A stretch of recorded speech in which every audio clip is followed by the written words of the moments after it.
146 to 150 अध्याय 146 मैं तुम्हें मरने नहीं दूंगा। 8 झांग लंबी स्वॉर्ड क्यूई प्रताप सिंह की तरफ तेजी से बढ़ी और पलक झपकते ही उसके करीब पहुंच गई। उस पल यश के उस बिजली जैसे तेज प्रहार को देखकर प्रताप सिंह पूरी तरह से सन्न रह गया। उसने सपने में भी नहीं सोचा था कि यश इतना खूंखार हो सकता है। और यश का हमला इतना तेज था कि प्रताप सिंह के पास बचने का कोई मौका ही नहीं था, उसे सीधे उस वार का सामना करना था। लेकिन अपनी तरफ आती उस 8 झांग लंबी स्वॉर्ड क्यूई को देखकर प्रताप सिंह का दिल किसी गहरी खाई में डूबता हुआ महसूस हो रहा था। उसी नाजुक मौके पर छोटी सी इमारत के पीछे से अचानक एक काली परछाई बाहर निकली। तुम्हारी हिम्मत कैसे हुई? ये right guard grand general estate है, तुम यहाँ इस तरह बेखौफ होकर हमला कैसे कर सकते हो? एक चमकदार भाले की रोशनी तिरछी आई और उसने यश की स्वॉर्ड क्यूई को रोक दिया। जब सबको लगा कि भाले की वह रोशनी यश की स्वॉर्ड क्यूई को रोक लेगी, तभी यश की स्वॉर्ड क्यूई अचानक सिकुड़ गई। वह 8 झांग से घटकर 5 झांग रह गई और उसकी ताकत एक भयानक धमाके के साथ फूट पड़ी। खचाक! बढ़िया लोहे से बना भाले का सिरा हेवन क्रिस्टल स्वॉर्ड से 2 टुकड़ों में कट गया, लेकिन यश की स्वॉर्ड क्यूई की बची हुई ताकत अभी भी प्रताप सिंह की तरफ बढ़ रही थी। यंग मास्टर, नहीं! हर तरफ से अचानक चीखें गूंज उठीं। भाले की उस रोशनी ने प्रताप सिंह के लिए जो पल भर का समय खरीदा था, उसमें केवल उसका प्रोटेक्टिव ऑरा ही बाहर आ सका था। लेकिन यश की स्वॉर्ड क्यूई की बची हुई ताकत के सामने प्रताप सिंह का प्रोटेक्टिव ऑरा किसी कागज के टुकड़े जैसा था। यश के ब्रेक थ्रू से पहले उसके लिए किसी ट्रू एसेंस रेल्म के 5वें लेवल वाले को मारना कोई मुश्किल काम नहीं था। अब जब उसका कल्टीवेशन स्पिरिट गाइडिंग रेल्म तक पहुंच चुका था और स्वॉर्ड मेरिडियन डिवाइन एबिलिटी उसकी तलवार की तकनीकों को और भी खतरनाक बना रही थी, तो ट्रू एसेंस रेल्म के 5वें लेवल के वारियर को मारना उसके लिए पानी पीने जितना आसान था। एक ही झटके में प्रताप सिंह का प्रोटेक्टिव ऑरा बुरी तरह फट गया और जैसे ही उसके माथे से खून की एक लकीर रिसने लगी, अचानक यश की तरफ से एक तलवार की रोशनी तेजी से आई और उसने यश की हेवन क्रिस्टल स्वॉर्ड पर प्रहार कर दिया। दोनों तलवारों की रोशनी आपस में बुरी तरह टकराए और यश तथा तलवार चलाने वाला दोनों एक साथ पीछे हट गए।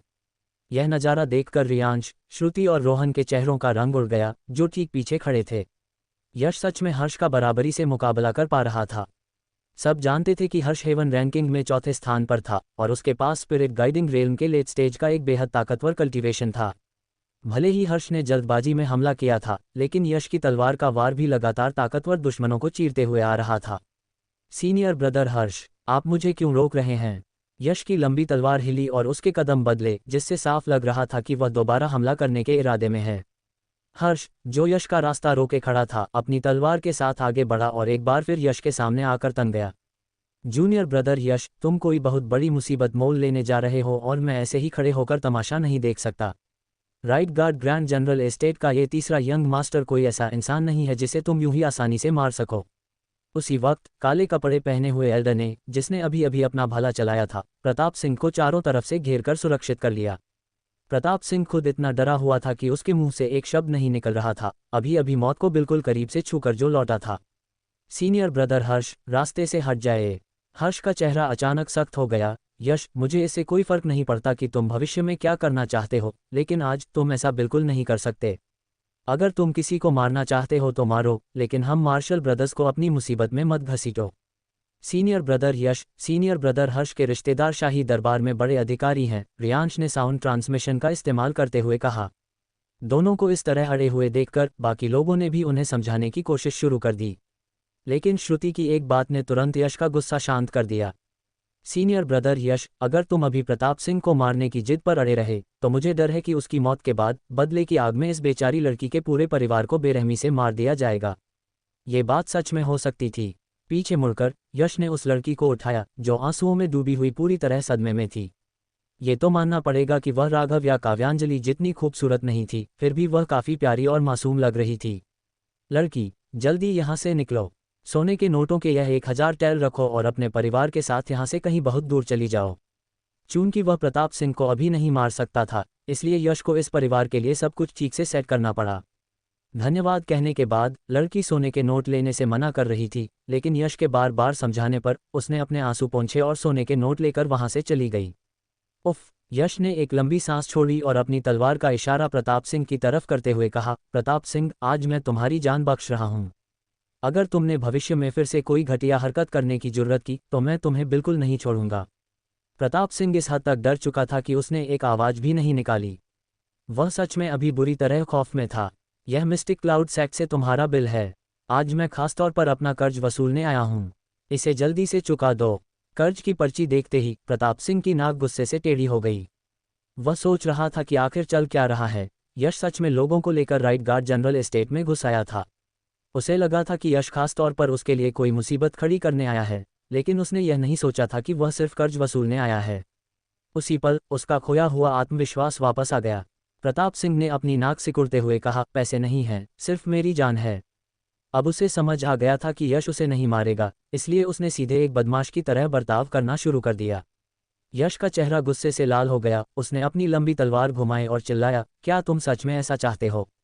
जूनियर ब्रदर यश। यश का ये खूंखार रूप देखकर हर्ष का चेहरा बदल गया। साफ दिख रहा था कि वह यश को चेतावनी देना चाहता है। हर्ष की उस आवाज ने प्रताप सिंह की हिम्मत और बढ़ा दी। वह अपनी छाती जोर से पीटते हुए बोला, पैसे तो नहीं हैं, लेकिन मेरी यह बेकार सी जान जरूर है। अगर दम है तो आकर इसे ले लो। उसी पल यश ने दोबारा कदम बढ़ाया, लेकिन जैसे ही यश आगे बढ़ा, हर्ष और वह काले कपड़े वाला एल्डर जो प्रताप सिंह की रक्षा कर रहा था, दोनों एक साथ हरकत में आ गए। उस काले कपड़े वाले एल्डर का कल्टीवेशन भी मिड स्पिरिट गाइडिंग रेल्म का था। हर्ष और उस एल्डर के होते हुए यश के पास प्रताप सिंह को सबक सिखाने का कोई मौका ही नहीं था। सीनियर ब्रदर हर्ष, मैं सेक्ट के लिए कर्ज वसूल रहा हूँ, रास्ते से हट जाए। तुम ब्लैक वाटर रॉयल सिटी के प्रिंस और रईसों से इस तरह कर्ज कैसे वसूल सकते हो?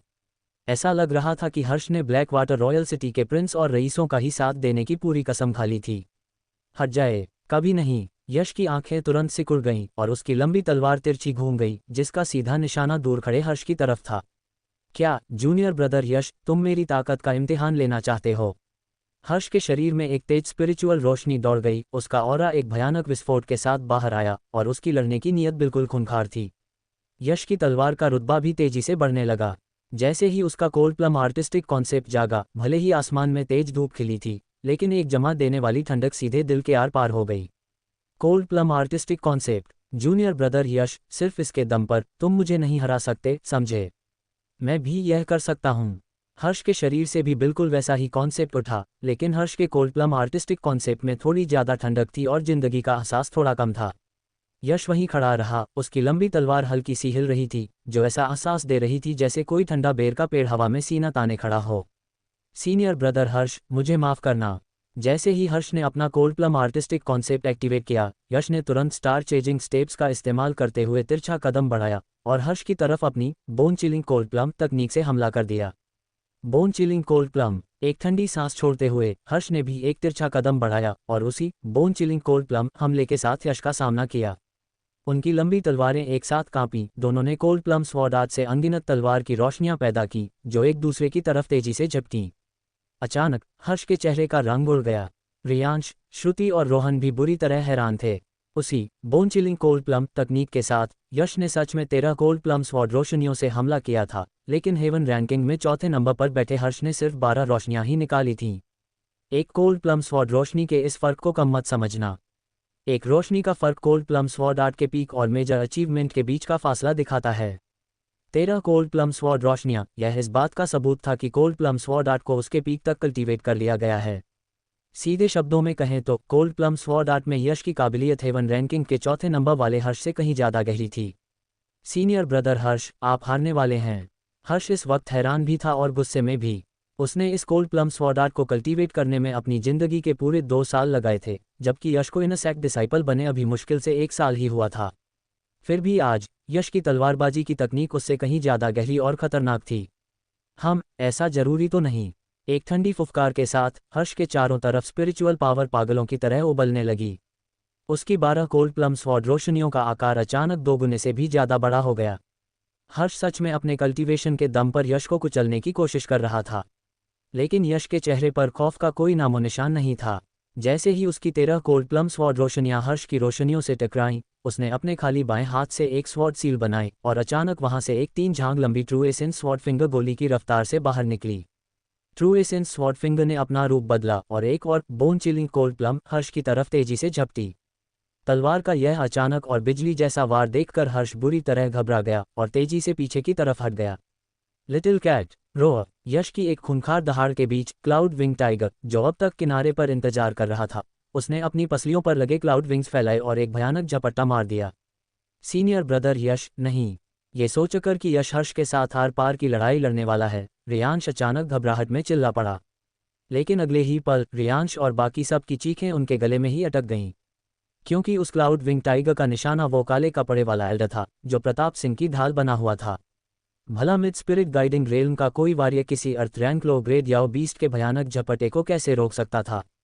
जैसे ही लिटिल कैट ने काले कपड़े वाले एल्डर को झपट्टा मारकर दूर फेंका, यश, जिसने अभी अभी हर्ष को 2 तलवारों के वार से पीछे धकेला था, अपने स्टार चेजिंग स्टेप्स के साथ तेजी से मुड़ा।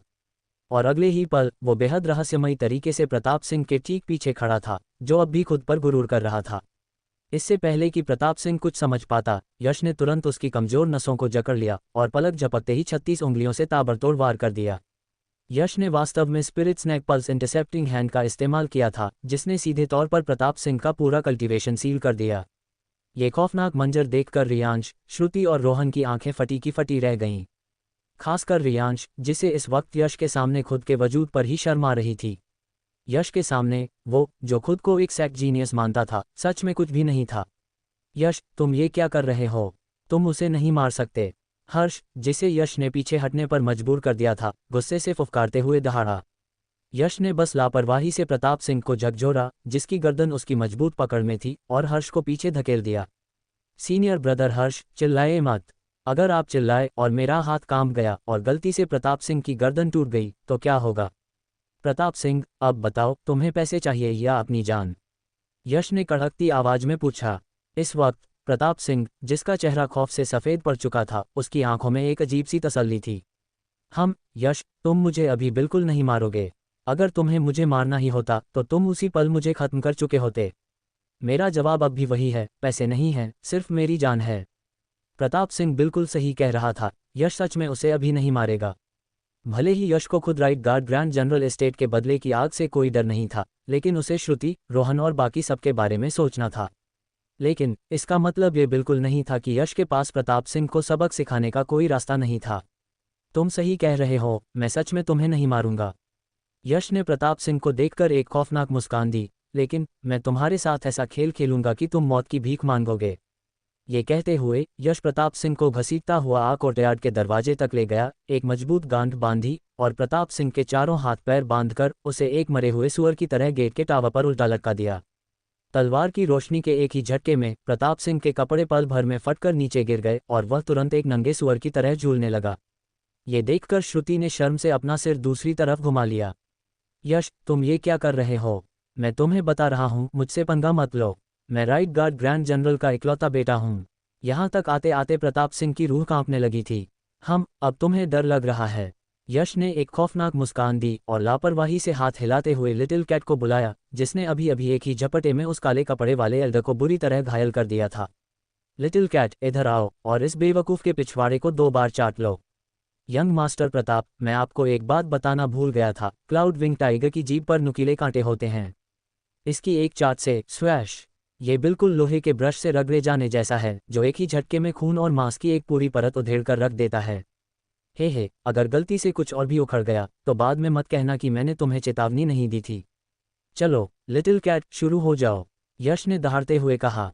जैसे ही cloud wing tiger little cat ने झपट्टा मारा, प्रताप सिंह का चेहरा खौफ से सफ़ेद कागज़ जैसा हो गया। शुरुआत में लिटिल कैट की लंबी बाघ वाली जीभ बाहर निकल चुकी थी, लेकिन इससे पहले कि वह प्रताप सिंह के पिछवाड़े को चाट पाती, उस cloud wing tiger little cat के चेहरे पर अचानक इंसानों जैसी अजीब सी घृणा दिखने लगी। और अचानक उसके खूंखार पंजे बाहर आ गए। जैसे ही उसके शरीर से मांस के बड़े बड़े टुकड़े कटकर नीचे गिरे, प्रताप सिंह दर्द से बुरी तरह चीख पड़ा। यंग मास्टर प्रताप, क्या आप वो कर्ज चुकाने वाले हैं या नहीं? यश ने बेपरवाही से पूछा। प्रताप सिंह इस वक्त भी अपनी जिद पर अड़ा था। नहीं। यश, अगर तुम में दम है तो आज मेरी जान ही ले लो। बहुत बढ़िया, तुमने खुद ही कहा है। हालांकि मुझे लगता है कि इस तरह से खेलने में उतना मजा नहीं आ रहा है। यश ने अपनी ठुड्डी पर हाथ फेरते हुए कुछ सोचा। अचानक यश की आंखों में एक चमक आ गई और उसने रियांश की तरफ इशारा करते हुए कहा, क्यों जूनियर ब्रदर रियांश, तुम्हारा मतलब है कि इसे राइट गार्ड ग्रैंड जनरल के गेट टावर पर लटकाना और लिटिल कैट को इसकी अच्छे से खातिरदारी करने देना ज़्यादा मज़ेदार होगा? बढ़िया, हम बिल्कुल यही करेंगे। प्रताप सिंह को ग्रैंड जनरल एस्टेट के गेट टावर पर लटकाएंगे, जहां से लोग आते जाते हैं। ये सच में बहुत दिलचस्प नज़ारा होगा। ये कहते हुए यश ने उस नंगे प्रताप सिंह को उठाया, जिसके पिछवाड़े से लगातार खून टपक रहा था, और वहां से चल दिया। उसके इस खौफनाक अंदाज से साफ लग रहा था कि वह सच में प्रताप सिंह को right guard grand general estate के गेट टावर पर लटकाने जा रहा है। रियांश की आंखें अचानक अंडे जैसी बड़ी हो गईं। भला उसने कब इतना खतरनाक और खौफनाक आइडिया दिया था? यश, तुम बहुत नीच हो। इस बात पर प्रताप सिंह बुरी तरह घबरा गया। अगर यश ने सच में उसे उसके ही घर के मुख्य दरवाजे पर इस तरह लटका दिया और उसके साथ कुछ देर तक ऐसा ही खौफनाक खेल खेला, तो उसकी जिंदगी सच में खत्म हो जाएगी और वह फिर कभी किसी से नजरें मिलाने के काबिल नहीं रहेगा। वह, Pratap Singh, black water royal city के शाही खानदानों में सबसे बड़ा मजाक बनकर रह जाएगा। नहीं नहीं, मैं चुकाऊंगा, मैं कर्ज चुकाऊंगा इसी वक्त। प्रताप सिंह किसी सुअर की तरह चीखने लगा। यश के चेहरे पर एक शैतानी मुस्कान आ गई, लेकिन रियांश, श्रुति और रोहन बिल्कुल सन्न रह गए। क्या ये तरीका भी काम करता है? प्रताप सिंह द्वारा लौटाए गए 67,000 सोने के टेल और 300 लो ग्रेट स्पिरिट क्रिस्टल्स हाथ में लेकर यश और उसके 5 लोगों का दल right guard grand general estate से कामयाबी के साथ बाहर आ गया। शायद यश और बाकी लोगों की किस्मत अच्छी थी, क्योंकि ग्रैंड जनरल विक्रम सिंह और यहाँ तक कि मैडम विक्रम सिंह भी एस्टेट में मौजूद नहीं थे, इसलिए किसी ने उनका रास्ता नहीं रोका। मुझे अब समझ आ रहा है, वो प्रताप सिंह, उस बेवकूफ़ की जेब में पैसे थे, लेकिन वह बस उन्हें लौटाना नहीं चाहता था। सीनियर ब्रदर यश, आपका बहुत बहुत शुक्रिया, श्रुति ने कहा, उसका चेहरा खुशी से दमक रहा था। सीनियर ब्रदर यश, आपने सच में मेरी जान हलक में ला दी थी। मैंने आपको इतना खौफनाक आइडिया आखिर दिया ही कब था? रियांश ने शिकायत करते हुए कहा, लेकिन उसका चेहरा भी मुस्कुराहट से भरा हुआ था। हे, आज सच में बहुत मजा आया। वापस लौटते समय सभी लोग एक दूसरे से खुशी खुशी बातें कर रहे थे। आखिरकार इस कर्ज वसूली मिशन का पहला दांव भी पूरी तरह से कामयाब रहा था। तुम्हारा सीनियर ब्रदर होने के नाते मुझे तुम सबको एक बात याद दिलानी चाहिए। बेहतर होगा कि तुम लोग अब इस बात पर सोचना शुरू कर दो कि राइट गार्ड ग्रैंड जनरल के इल्जामों का सामना कैसे करना है।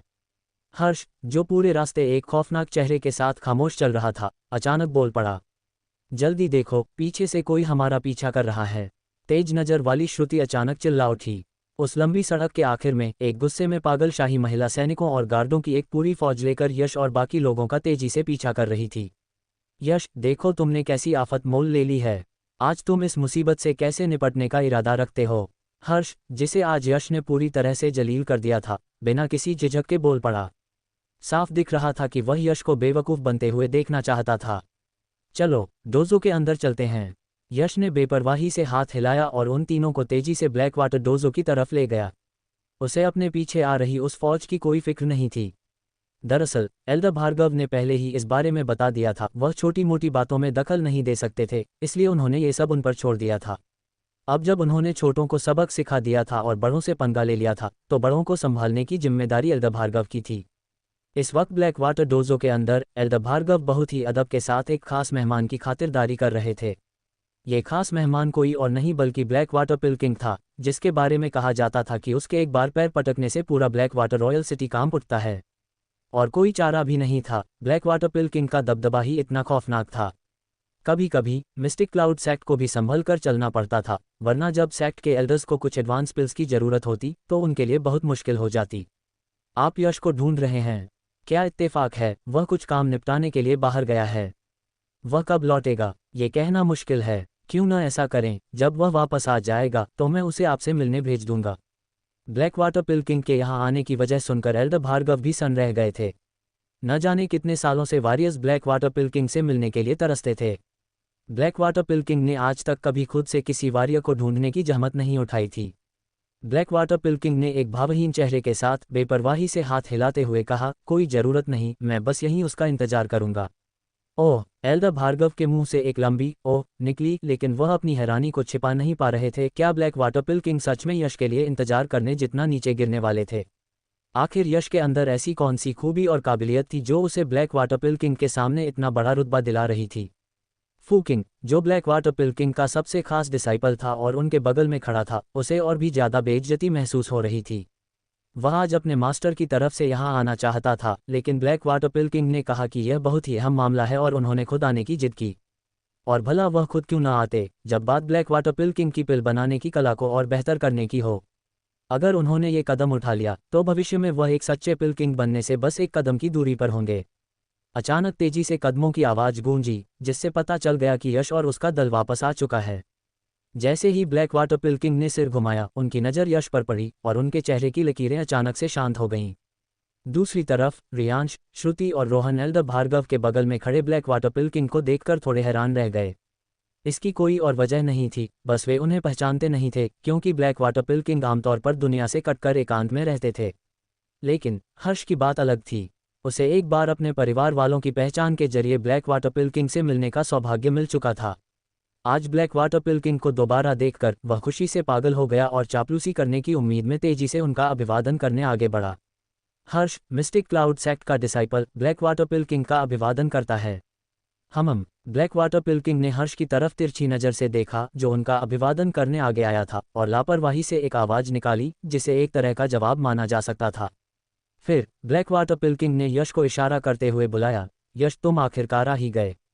ये बूढ़ा आज खास तौर पर हमारा वह समझौता पूरा करने आया है। एल्डर भार्गव हैरान थे, रियांश और बाकी लोग भी ब्लैक वाटर पिल्किंग की पहचान सुनने के बाद सन रह गए थे, लेकिन हर्ष को बहुत अजीब महसूस हो रहा था। ये बिल्कुल ऐसा लग रहा था जैसे कोई गर्मजोशी से किसी के पास जाए और सामने वाला उसे पूरी तरह नज़रअंदाज कर दे। वह ब्लैक वाटर पिल्किंग की चापलूसी करने के लिए आगे बढ़ा था, लेकिन सामने वाले ने उसे पूरी तरह अनदेखा कर दिया। इसके बजाय जिस इंसान की वह चापलूसी करने की कोशिश कर रहा था, वह असल में यश का अभिवादन कर रहा था। कहना गलत नहीं होगा कि इससे ज़्यादा बेइज्जती वाली हालत और कोई नहीं हो सकती थी। अगर स्टीवर्ड लोकेश, जो थोड़ी समझदारी रखता था, हर्ष को पीछे खींचकर ब्लैक वाटर पिल्किंग के सामने से नहीं हटाता, तो हर्ष को समझ ही नहीं आता कि इस शर्मिंदगी से कैसे बचा जाए। फिर भी हर्ष का चेहरा शर्म के मारे लाल टमाटर जैसा हो गया था। लेकिन बाकी लोगों के पास हर्ष पर ध्यान देने का वक्त ही नहीं था, वे सब बस एक ही सवाल में उलझे थे, समझौता पूरा करना। ब्लैक वाटर पिल्किंग यश के साथ ऐसा कौन सा समझौता पूरा करना चाहते थे? ब्लैक वाटर पिल्किंग जैसी खौफनाक हस्ती का यश के साथ कोई समझौता कैसे हो सकता था? उनकी तो बात ही छोड़िए, खुद एल्डर भार्गव भी हैरान और सवालों के भंवर में फंसे हुए थे। कृपया थोड़ा इंतजार कीजिए, मुझे एल्डर भार्गव को कुछ अहम मामलों की जानकारी देनी है। यश की यह बात सुनकर सिर्फ बाकी लोगों की ही नहीं, बल्कि हर्ष की आंखें भी फटी की फटी रह गईं। हे भगवान, तुम दुनिया के किसी भी इंसान को नज़रअंदाज कर सकते हो, लेकिन तुम ब्लैक वाटर पिल्किंग को नज़रअंदाज नहीं कर सकते, जिसके सामने खुद सेक्ट लीडर भी सिर झुकाते हैं। और सबसे ज़्यादा चौंकाने वाली बात तो ये थी कि ब्लैक वाटर पिल्किंग के चेहरे पर गुस्से या नाराज़गी की कोई लकीर तक नहीं आई। किसी को नहीं पता था कि 10 दिन पहले ही यश के अड़ियल रवैये ने ब्लैक वाटर पिल्किंग के घमंड को पूरी तरह चकनाचूर कर दिया था। यश ने एल्डर भार्गव को संक्षेप में सारी बात समझाई, जिस पर एल्डर भार्गव ने हाथ हिलाते हुए कहा, ठीक है, यह मामला मुझ पर छोड़ दो। तुम जल्दी जाओ और ब्लैक वाटर पिल्किंग के साथ रहो। एल्डर भार्गव, मुझे आपसे एक क्वाइट रूम उधार चाहिए। जब ब्लैक वाटर पिल्किंग ने खुद ये बात कही, तो एल्डर भार्गव ने बिना कोई सवाल किए तुरंत हामी भर दी। जैसे ही यश और ब्लैक वाटर पिल्किंग डोजो के सामने वाले हिस्से से बाहर निकले, हर्ष की गुस्से से भरी आवाज़ फूट पड़ी। एल्डर भार्गव, आज की यह सारी मुसीबत इसी यश की वजह से खड़ी हुई है। न सिर्फ उसने जनरल एस्टेट में ज़बरदस्ती घुसपैठ की, बल्कि अगर मैंने उसे नहीं रोका होता तो वह लगभग प्रताप सिंह की जान ले लेता और एक बहुत बड़ी मुसीबत खड़ी कर देता। देखिए, मैडम विक्रम सिंह पहले ही हमारे डोजो में अपनी फौज लेकर आ चुकी हैं। हैरानी की बात यह थी कि हर्ष की इन बातों से एल्डर भार्गव आग बबूला नहीं हुए। इसके बजाय उन्होंने अपना सिर घुमाया और हर्ष को बिना पलक झपकाए घूरने लगे, तब तक घूरते रहे जब तक कि हर्ष को अपने अंदर एक खौफनाक अपराधबोध महसूस नहीं होने लगा। एल्डर भार्गव, आप क्या? एल्डर भार्गव की उस चुभती हुई नज़र के सामने हर्ष थोड़ा बेचैन महसूस कर रहा था, उससे एक जगह बैठा नहीं जा रहा था। मुझे बहुत ज़्यादा शक हो रहा है, कहीं तुम राइट गार्ड के ग्रैंड जनरल विक्रम सिंह के नाजायज़ बेटे तो नहीं हो? हर्ष पूरी तरह सन्न रह गया। इसका क्या मतलब था? दरवाजे पर दस्तक देने आई मैडम विक्रम सिंह की तरफ देखते हुए एल्डर भार्गव फिर बोले, हर्ष, तुम्हारा पिछवाड़ा ही तुम्हारे दिमाग का फैसला करता है।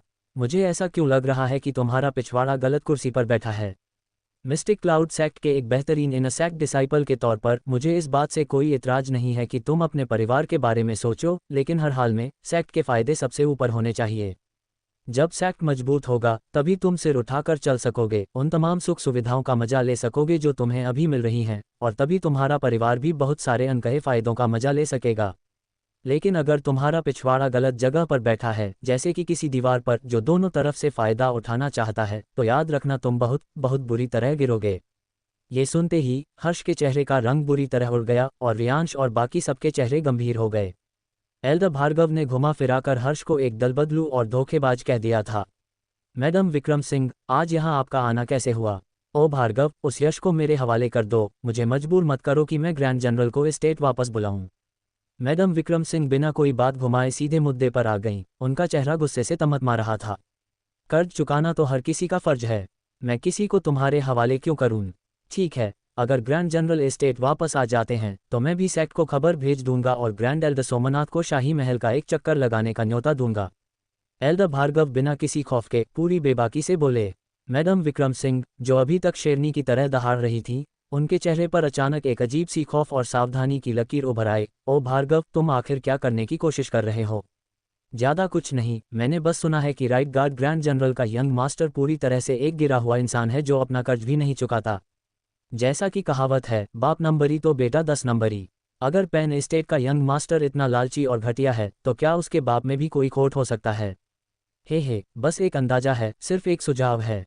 मैंने सुना है कि शाही दरबार की तरफ से राइट गार्ड ग्रैंड आर्मी को जो महीने का राशन दिया जाता है वह 10 लाख चांदी के टेल के बराबर होता है, लेकिन इसके बावजूद राइट गार्ड ग्रैंड आर्मी हमेशा यही रोना रोती है कि उनके पास खाने के लिए काफ़ी नहीं है।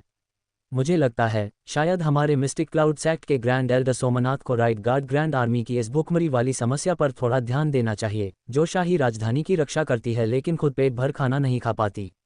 अगर राइट गार्ड ग्रैंड आर्मी सच में भूखी मर रही है तो हमारे मिस्टिक क्लाउड सेक्ट के लिए पेन एस्टेट के तीसरे यंग मास्टर का ये कर्ज माफ करना कोई नामुमकिन बात नहीं है। क्या आप मजाक कर रहे हैं? भला ऐसा कौन सा ग्रैंड जनरल होगा जो राशन में घोटाला नहीं करता? भले ही ग्रैंड जनरल खुद ऐसा न करता हो, लेकिन क्या उसके नीचे काम करने वाले अधिकारी घोटाला नहीं कर सकते? अगर घोटाले का कोई बहुत बड़ा मामला सामने आ जाए तो क्या ग्रैंड जनरल की कुर्सी सुरक्षित रह पाएगी? बस बात इतनी सी है कि अभी तक कोई बहुत बड़ी ताकत वाला इंसान सामने नहीं आया है। अगर मिस्टिक क्लाउड सेक्ट सच में इस मामले को गंभीरता से ले तो राइट गार्ड ग्रैंड जनरल को पलक झपकते ही उसकी कुर्सी से उखाड़ फेंका जा सकता है। बात यहाँ तक पहुँचते पहुँचते मैडम विक्रम सिंह का चेहरा, जो पूरे गुरूर के साथ दरवाजा खटखटाने आई थी, अब बुरी तरह पीला पड़ चुका था। मैडम विक्रम सिंह एक समझदार और वफादार पत्नी के तौर पर जानी जाती थी, इसलिए उन्हें इन बातों का असली मतलब समझने में देर नहीं लगी। वह अपने पति की पीठ में छुरा घोंपने वालों में से नहीं थीं। एल्डर भार्गव, भले ही आप कर्ज वसूल रहे थे, लेकिन आपको मेरे बेटे को इस तरह तड़पाने की क्या जरूरत थी? काफी देर तक अपने चेहरे पर झूठा गुस्सा दिखाने के बाद मैडम विक्रम सिंह ने भारी मन से यह बात कही। ओह, ऐसा है क्या? वो छोटे शैतान, जोश में उन्हें खुद की ताकत का अंदाजा नहीं रहता। आप फिक्र मत कीजिए, मैं उन्हें अच्छे से सबक सिखाऊंगा। ये क्वाइट हॉट पिल की बोतल दिमाग और नसों को शांत करने का काम करती है। यह आपके यंग मास्टर के सदमे को दूर करने के लिए है। हजारों चांदी के टैल की कीमत वाली एक क्वाइट हॉट पिल की बोतल मिलते ही मैडम विक्रम सिंह, जो पूरी फौज लेकर हमला करने आई थीं, उन्होंने मौका देखकर पीछे हटने में ही भलाई समझी और एक बुझे हुए चेहरे के साथ अपने बेटे की देखभाल करने के लिए वापस अपने एस्टेट लौट गईं। वह अच्छी तरह जानती थीं कि किस बात में ज्यादा भलाई है। रियांश, श्रुति और रोहन पूरी तरह से सन्न थे। उन्होंने सपने में भी नहीं सोचा था कि मैडम विक्रम सिंह, जो ब्लैक वाटर डोजो को मिट्टी में मिलाने के इरादे से इतनी खूंखार होकर आई थीं, उन्हें एल्डर भार्गव सिर्फ कुछ शब्दों के जाल में फंसाकर वापस भेज देंगे। सब जानते थे कि यह वही बहुत बड़ी मुसीबत थी जिसका जिक्र सीनियर ब्रदर हर्ष कर रहे थे। हर्ष का चेहरा शर्म के मारे किसी बंदर के लाल पिछवाड़े जैसा हो गया था। उसने भी यह उम्मीद नहीं की थी कि जिस बहुत बड़ी मुसीबत का खौफ वह दिखा रहा था, उसे एल्डर भार्गव अपनी सिर्फ चंद बातों से हवा में उड़ा देंगे। जनरल एस्टेट में जबरदस्ती घुसना, जनरल एस्टेट के यंग मास्टर को जानवरों की तरह पीटना, अनगिनत गार्ड्स को घायल करना और यहाँ तक कि प्रताप सिंह की लगभग जान ले लेना, आखिर में ये सब सिर्फ 1000 चांदी के टैल की कीमत वाली क्वाइट हॉट पिल की बोतल से सुलझ गया। मिस्टिक क्लाउड सेक्ट का खौफनाक रुतबा, जिससे शाही खानदान भी थर थर कांपता था, ये सब उसी का सबूत था। क्या तुम्हें सच में लगता है कि मैडम विक्रम सिंह मेरी क्वाइट हॉट पिल की बोतल से वापस चली गईं? एल्डर भार्गव की खौफनाक नज़र हर्ष पर पड़ी। नहीं, सबने किसी खिलौने की तरह अपना सिर हिलाया। अच्छा है कि तुम लोग समझ गए। जब तक तुम सेक्ट के लिए लड़ोगे, सेक्ट हमेशा तुम्हारे पीछे एक अजेय ढाल बनकर खड़ा रहेगा। इस वक्त हर्ष शर्म से पानी पानी हो रहा था। ठीक है, अभी कोई यहाँ से नहीं जाएगा। यश के बाहर आने के बाद सब डोजो के मेन हॉल में जमा हो जाना। मुझे कुछ बात करनी है। जी। जैसे ही सबने एक सुर में जवाब दिया, पीछे के क्वाइट रूम में ब्लैक वाटर पिल किंग ने जो बहुत बड़ा कटोरा बाहर निकाला था, उसे देखकर यश बुरी तरह सन रह गया। पिल किंग, क्या ये सच में एक कटोरा है? यहाँ तक कि एक बाल्टी भी आपके इस कटोरे जितनी बड़ी नहीं होगी। ब्लैक वाटर पिल किंग द्वारा निकाले गए उस कटोरे को देखकर, जो किसी बाल्टी से भी बड़ा था, यश अपनी आंखें घुमाने से खुद को नहीं रोक पाया। ब्लैक वाटर पिल किंग का बूढ़ा चेहरा अचानक शर्म से लाल हो गया। उन्होंने अपने हाथ मलते हुए अजीब सी हिचकिचाहट के साथ कहा, भले ही यह बड़ा है, लेकिन यह अभी भी एक कटोरा ही है। वैसे भी हमारे समझौते के हिसाब से ये बाघ की लार का एक कटोरा है और यह एक कटोरे में ही गिना जाएगा। यश ने फिर से अपनी आंखें घुमाईं और चाय का एक कप ढूंढा जिसमें मुश्किल से 3 या 4 घूंट चाय आ सकती थी। उसने उसे हिलाते हुए कहा, तो फिर यह चाय का कप भी एक कटोरा ही है ना? वैसे भी हमारे समझौते के हिसाब से जब तक यह एक कटोरा है ये भी काम करेगा। ब्लैक वाटर पिल किंग ने घबराहट में तेजी से अपने हाथ हिलाए। ये काम नहीं करेगा, ये बहुत छोटा है, एक पिल बनाने के लिए भी काफ़ी नहीं होगा। अगर यश ने सच में उन्हें ऐसा चाय का कप दे दिया तो उनका दिल ही टूट जाएगा। ये कहते हुए ब्लैक वाटर पिल किंग ने अपने डिसाइपल फू किंग को खूंखार नज़रों से घूरा जिसने उन्हें ये घटिया आइडिया दिया था। पिल किंग के एस्टेट में यश पहले से ही इतना खूंखार साबित हो चुका था, भला ऐसे इंसान को आसानी से कैसे बेवकूफ़ बनाया जा सकता था। ठीक है पिल किंग, हमारा एक समझौता हुआ है और मैं आपको धोखा नहीं दूंगा। देखिए चावल का ये बड़ा सा कटोरा मैं आपको यही भर कर दूंगा। क्या यह मंजूर है? ओह बहुत बढ़िया, अगर मेरे पास इतना बड़ा कटोरा हो तो यह एक पिल बनाने के लिए काफ़ी से भी ज़्यादा होगा। इधर आओ। यश ने लिटिल कैट को इशारा किया और फिर क्लाउड विंग टाइगर के मुंह के नीचे चावल का वह बड़ा सा कटोरा रखकर उसे अपना मुंह खोलने का इशारा किया। क्लाउड विंग टाइगर के मुंह के नीचे जानवर के मांस का एक ताज़ा टुकड़ा रखा गया, लेकिन उसे खाने की इजाज़त नहीं थी, जिससे क्लाउड विंग टाइगर की लार तेजी से टपकने लगी। लेकिन चावल के उस बड़े से कटोरे को भरने में लगभग आधा घंटा लग गया। जब तक वह कटोरा भरा लिटिल कैट की हालत थोड़ी खराब हो चुकी थी। साफ दिख रहा था कि बाघ की लार का इतना बड़ा कटोरा देना उसके लिए काफ़ी थका देने वाला काम था। देख लिया एल्डर, अगर इसे सच में लार की एक पूरी बाल्टी भरनी पड़ती तो इसकी आधी जान तो वैसे ही निकल जाती। लिटिल कैट की वह थकी हुई हालत देखकर यश का दिल पसीज गया। ओह हाँ बिल्कुल, ओह ये earth rank demon spirit essence replenishing pill हैं जिन्हें मैंने बनाया है। Earth rank demon spirit essence replenishing pill Yash को सौंपते हुए ब्लैक वाटर पिल किंग ने आगे कहा, इन earth rank demon spirit essence replenishing pill के अंदर बहुत ही शुद्ध स्पिरिचुअल पावर भरी हुई है। तुम्हारा ट्रू एसेंस रेल्म का कल्टीवेशन अभी इन्हें खाने के लायक नहीं हुआ है। तुम्हारे लिए अच्छा यही होगा कि तुम अपने कल्टीवेशन के स्पिरिट गाइडिंग रेल्म तक पहुंचने का इंतजार करो उससे पहले। ब्लैक वाटर पिल किंग का चेहरा अचानक जम सा गया। तुम स्पिरिट गाइडिंग रेल्म में पहुंच चुके हो? इतनी जल्दी? अभी 10 दिन ही तो हुए हैं, है ना? तुमने ट्रू एसेंस रेल्म के 5वें लेवल की अर्ली स्टेज से अर्ली स्पिरिट गाइडिंग रेल्म तक इतनी जल्दी कैसे ब्रेक थ्रू कर लिया? ब्लैक वाटर पिल किंग भी यश के इतनी तेजी से बढ़ते कल्टीवेशन को देखकर बुरी तरह सन्न थे। अगर ऐसी बात है तो मैं पिल किंग का शुक्रिया अदा करता हूँ। यश मुस्कुराया और कुछ नहीं कहा, बस चुपचाप दोनों earth rank demon spirit essence replenishing pill रख लीं। इंसान को हमेशा अपने लिए एक रास्ता खुला रखना चाहिए। चूंकि ब्लैक वाटर पिल किंग का रवैया नरम पड़ गया था, इसलिए यश को भी उनके साथ अदब से पेश आना था। इसके बाद ब्लैक वाटर पिल किंग ने क्लाउड विंग टाइगर के दिल के खून की एक बाल्टी के बदले कुछ और पिल्स देने की बात कही, लेकिन यश ने साफ मना कर दिया। लगभग आधे घंटे के बाद यश ने ब्लैक वाटर पिल किंग और उनके डिसाइपल को ब्लैक वाटर डोजो से बाहर विदा किया। रियांश, श्रुति, हर्ष और बाकी सब, यहाँ तक कि एल्डर भार्गव भी, जो यश का इंतजार कर रहे थे, सबके चेहरे हैरानी से खुले रह गए। खासकर एल्डर भार्गव, जो कई सालों से black water royal city dojo में जमे हुए थे। उन्होंने कभी नहीं सुना था कि कोई ब्लैक वाटर पिल किंग के साथ आधे घंटे तक अकेले में वक्त बिता सके, वो भी तब जब ब्लैक वाटर पिल किंग खुद उनसे मिलने आए हों। ब्लैक वाटर पिल किंग अपने खूंखार और चिड़चिड़े मिजाज के लिए जाने जाते थे, फिर भी जब वे अभी अभी यहाँ से गए तो यश के साथ उनका बर्ताव इतना अच्छा क्यों था? इस बात ने हर्ष को, जिसे अभी अभी बुरी तरह नज़रअंदाज किया गया था, और भी ज़्यादा डिप्रेशन में डाल दिया। सब लोग अंदर आ जाओ, मुझे कुछ बात करनी है, एल्डर भार्गव ने कहा। डोजो के मेन हॉल के अंदर एल्डर भार्गव का चेहरा बहुत ही सख्त था। तुमने आज कर्ज वसूलने में बहुत ही बेहतरीन काम किया है, लेकिन इसका पूरा श्रेय यश को जाता है। अगर यश नहीं होता तो शायद तुम लोग ग्रैंड जनरल एस्टेट के दरवाजे के अंदर भी कदम नहीं रख पाते। एल्डर भार्गव, अगर इन्होंने गार्ड से लड़ने में मेरी मदद नहीं की होती तो मैं भी अंदर नहीं घुस पाता। यश ने उनका पक्ष लेते हुए कहा। कुछ नसीहतें देने के बाद एल्डर भार्गव ने बात बदली। तुम सबको एक बात हमेशा याद रखनी चाहिए, जब तक तुम सेक्ट के लिए काम करोगे, सेक्ट कभी तुम्हारा साथ नहीं छोड़ेगा, भले ही उसकी वजह से तुम कितनी ही बड़ी आफत क्यों न मोल ले लो।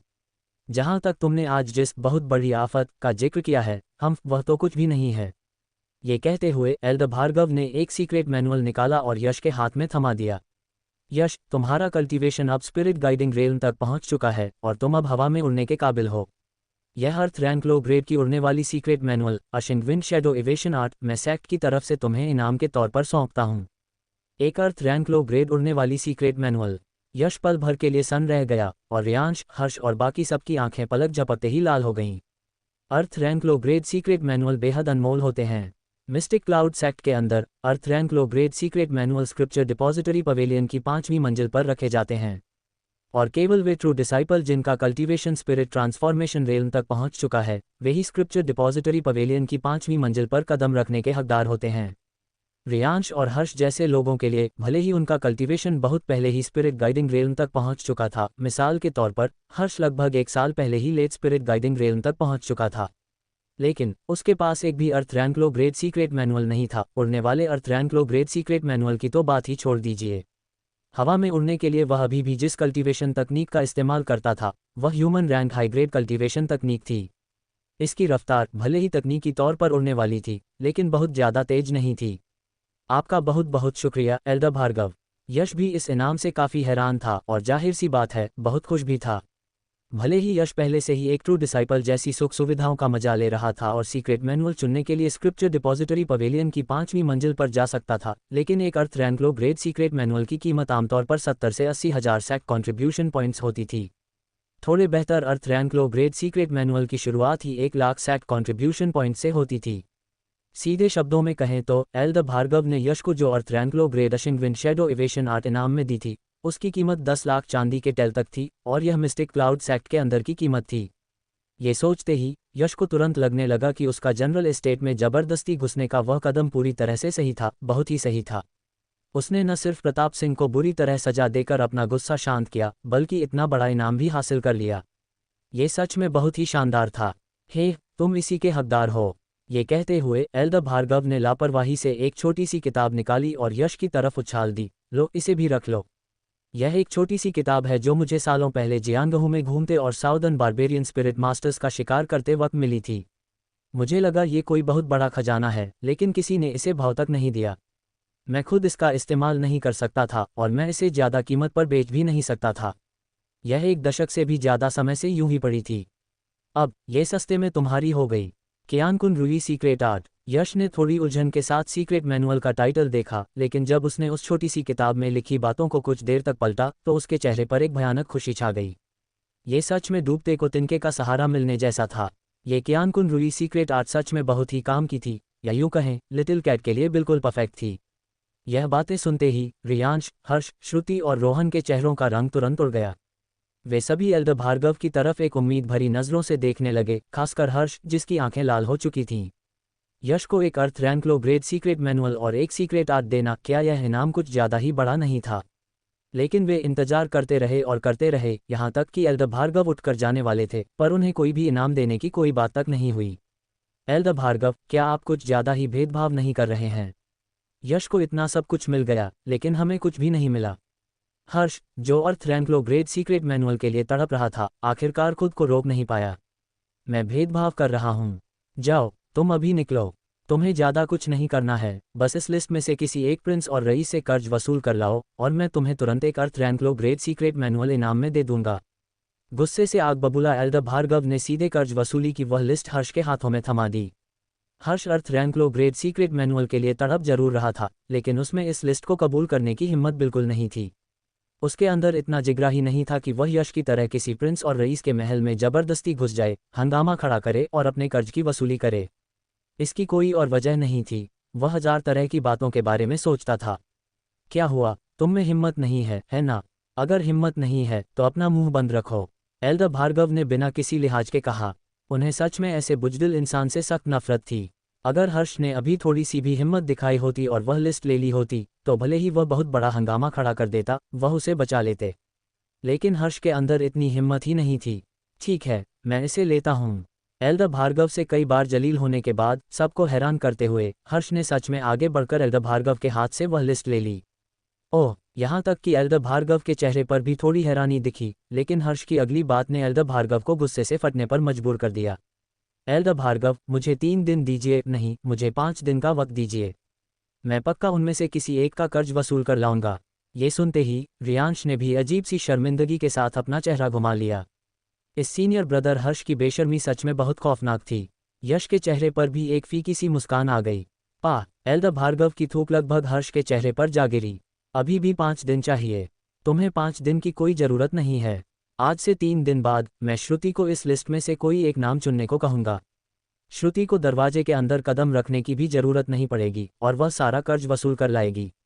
आज से 3 दिन बाद अगर मैं सिर्फ यश को इस लिस्ट के साथ ब्लैक वाटर रॉयल सिटी में घूमने के लिए छोड़ दूं तो इस लिस्ट के 80% कर्ज खुद ब खुद वसूल हो जाएंगे। भला मुझे तुम्हारे जैसे महान इंसान को तकलीफ देने की क्या जरूरत है। हर्ष की इस बेशर्मी को देखकर एल्डर भार्गव को भी हंसी आ रही थी। हर्ष साफ तौर पर बेवकूफ़ बनने का नाटक कर रहा था और वहां मौजूद हर इंसान को बेवकूफ़ समझ रहा था। वह इस बात की पूरी गारंटी दे सकते थे कि यश का मिस्टिक क्लाउड सेक्ट के डिसाइपल्स को लेकर right guard grand general estate में जबरदस्ती घुसने और कर्ज वसूलने के लिए हंगामा खड़ा करने की खबर 3 दिनों के अंदर ब्लैक वाटर रॉयल सिटी के सभी प्रिंस और रईसों तक आग की तरह फैल जाएगी। आज मैडम विक्रम सिंह के ड्रामे के बाद प्रताप सिंह के साथ जो खौफनाक सुलूक हुआ था वह भी पूरे शहर में चर्चा का विषय बन जाएगा। प्रिंस और रईसों के बीच जिंदगी और मौत बहुत छोटी बातें थीं, उनके लिए इज्जत ही सब कुछ थी। क्या कर्ज में डूबे वो बेवकूफ़ रईस सच में यश का इंतजार करेंगे कि वह मिस्टिक क्लाउड सेक्ट के डिसाइपल्स को लेकर उनके दरवाजे पर आए और उनके साथ भी प्रताप सिंह जैसा ही खौफनाक सुलूक करे? जैसे ही यह खबर 1-2 दिन में फैलेगी, एल्डर भार्गव गारंटी दे सकते थे कि वो डरपोक रईस अपना कर्ज चुकाने खुद ब खुद दौड़े चले आएंगे। और जिनमें थोड़ी ज़्यादा हिम्मत है उनके लिए यश का उनके घर जाना सच में बच्चों के खेल जैसा होगा। तुम हर्ष जो कह रहे हो कि तुम्हें 5 दिन का इंतजार करना है, क्या तुम सिर्फ यश के right guard grand general estate में मचाए गए खौफनाक तबाही का फ़ायदा नहीं उठाना चाहते? मैं कहता हूँ हर्ष, क्या तुम हमें बेवकूफ़ समझ रहे हो? हम्फ एक ठंडी फुफकार के साथ एल्डर भार्गव अपने हाथ पीछे बांधे वहां से चले गए। हर्ष, जिसने अभी अभी अपनी चालाकी दिखाने की कोशिश की थी, अब उसका चेहरा किसी बर्तन के जले हुए तले जैसा काला पड़ चुका था। एल्डर भार्गव की इन बातों से यश को भी थोड़ी शर्मिंदगी महसूस हो रही थी। एल्डर भार्गव ने सच में बिना किसी लिहाज के बहुत कड़वी बातें कह दी थीं। श्रुति, जो दिल की बहुत अच्छी थी, शायद उसे लगा कि हर्ष को कुछ ज़्यादा ही बुरी तरह जलील किया गया है, इसलिए वह उसे दिलासा देना चाहती थी। सीनियर ब्रदर हर्ष, दरअसल। हम्फ जैसे ही श्रुति ने बोलना शुरू किया, हर्ष, जिसका चेहरा जलील होने के बाद शर्म से लाल टमाटर हो चुका था, उसने एक ठंडी फुफकार छोड़ी और तेजी से दरवाजे से बाहर निकल गया। रियांश और बाकी लोगों के साथ कुछ देर यूं ही गपशप करने के बाद यश बेताबी के साथ लिटिल कैट को लेकर कल्टीवेशन के लिए क्वाइट रूम की तरफ भागा। वह अब और इंतजार नहीं कर सकता था, वह चाहता था कि जल्द से जल्द इस कियानकुन रुई सीक्रेट आर्ट में कामयाबी हासिल करे। बस उसे इस बात का डर था कि कहीं लिटिल कैट के अंदर इस तकनीक को सीखने की काबिलियत ही न हो। कियानकुन रुई सीक्रेट आर्ट असल में एक बीस्ट टैमिंग सीक्रेट आर्ट थी, जो कुछ हद तक उस बर्सिक सीक्रेट आर्ट जैसी ही थी जिसे यश ने 100 बीस्ट स्पिरिट कम्युनिकेशन आर्ट से हासिल किया था, लेकिन ये बर्सिक सीक्रेट आर्ट से दर्जनों गुना ज़्यादा गहरी और खौफनाक थी। एल्डर भार्गव ने यश को जो कियानकुन रुई सीक्रेट आर्ट दी थी, उसका काम बहुत ही सीधा था। ये डेमन सर्वेंट को अपने शरीर का आकार अपनी मर्जी से कंट्रोल करने की ताकत देती थी। सही मायनों में कहा जाए तो ये केवल अपने असली आकार और एक छोटे आकार के बीच ही बदल सकती थी। कियानकुन रुई सीक्रेट आर्ट में लिखी बातों के हिसाब से अगर कल्टीवेशन कामयाब हो जाए तो कल्टीवेशन लेवल के आधार पर शरीर के आकार को कई गुना से लेकर दर्जनों गुना तक छोटा किया जा सकता है। इस सीक्रेट आर्ट ने यश की सबसे बड़ी मुसीबत को चुटकियों में हल कर दिया था। भला मेन सड़क पर एक 4 मीटर लंबे बाघ के चलने का क्या मतलब है?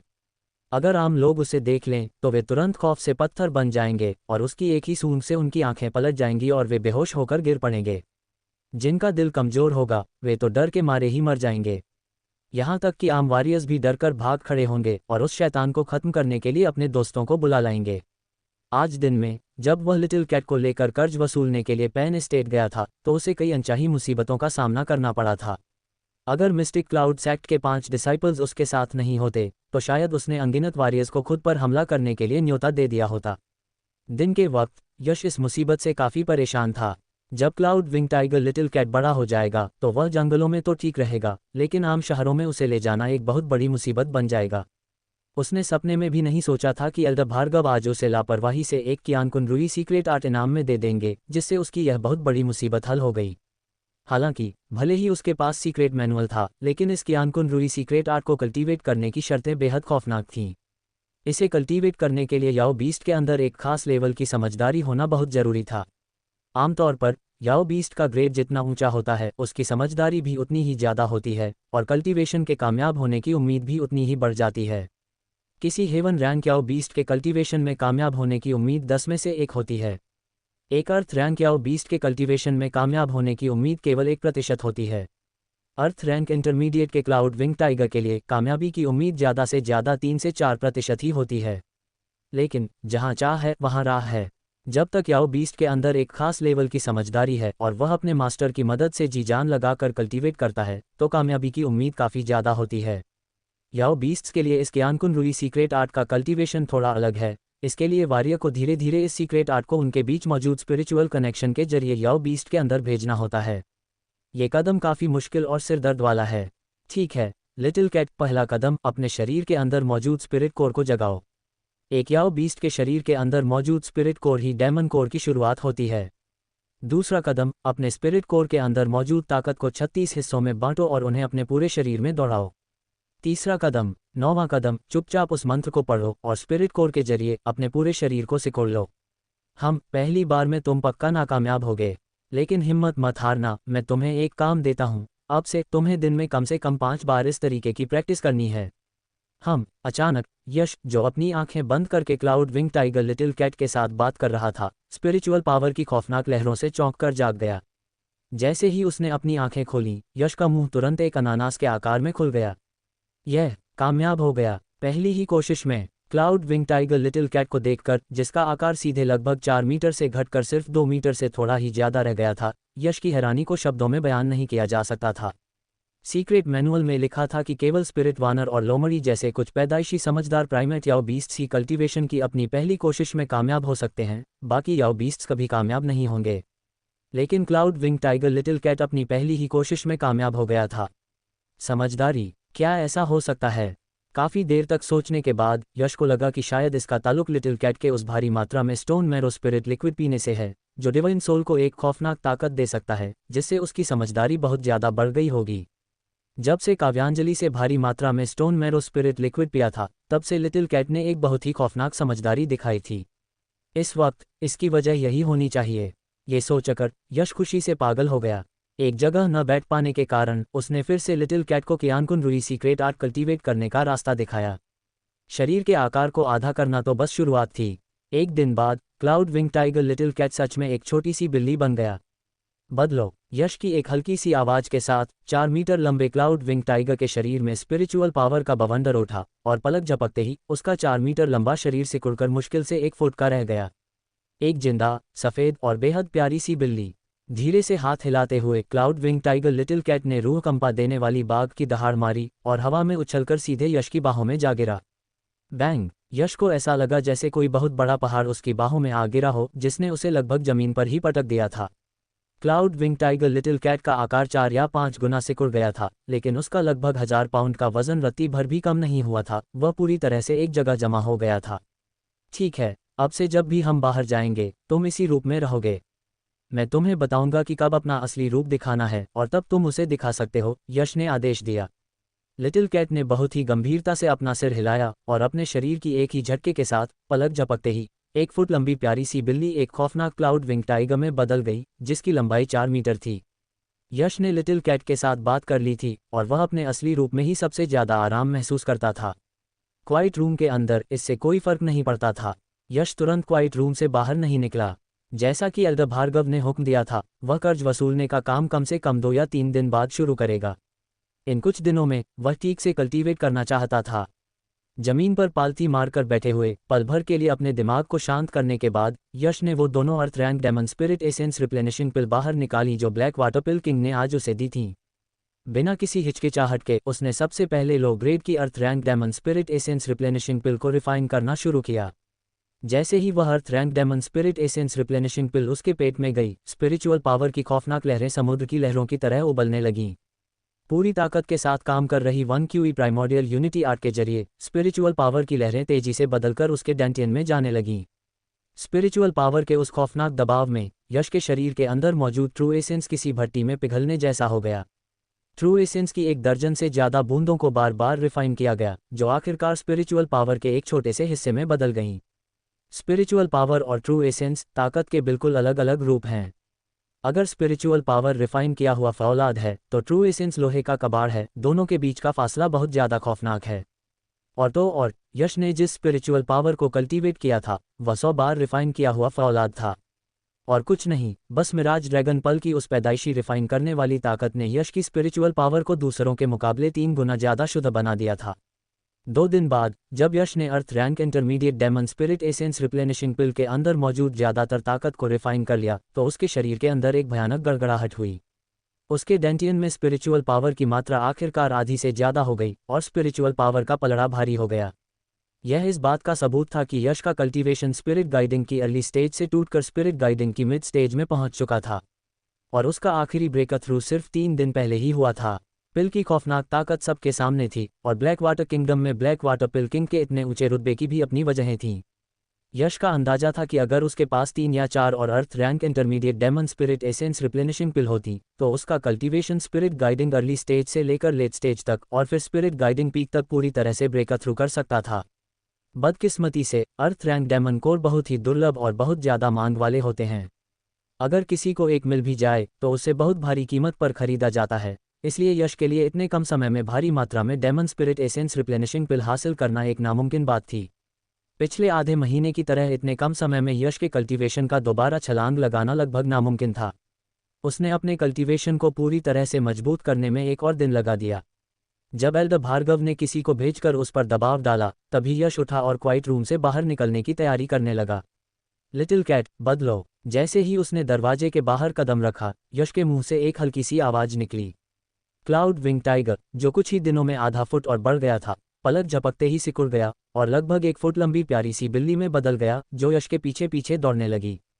जहां तक उसे गोद में उठाने की बात थी, यश किसी भी कीमत पर उस 1000 पाउंड के लिटिल कैट को उठाना नहीं चाहता था। क्वाइट रूम के दरवाजे से बाहर निकलने के बाद यश के कदम अचानक पीछे हट गए।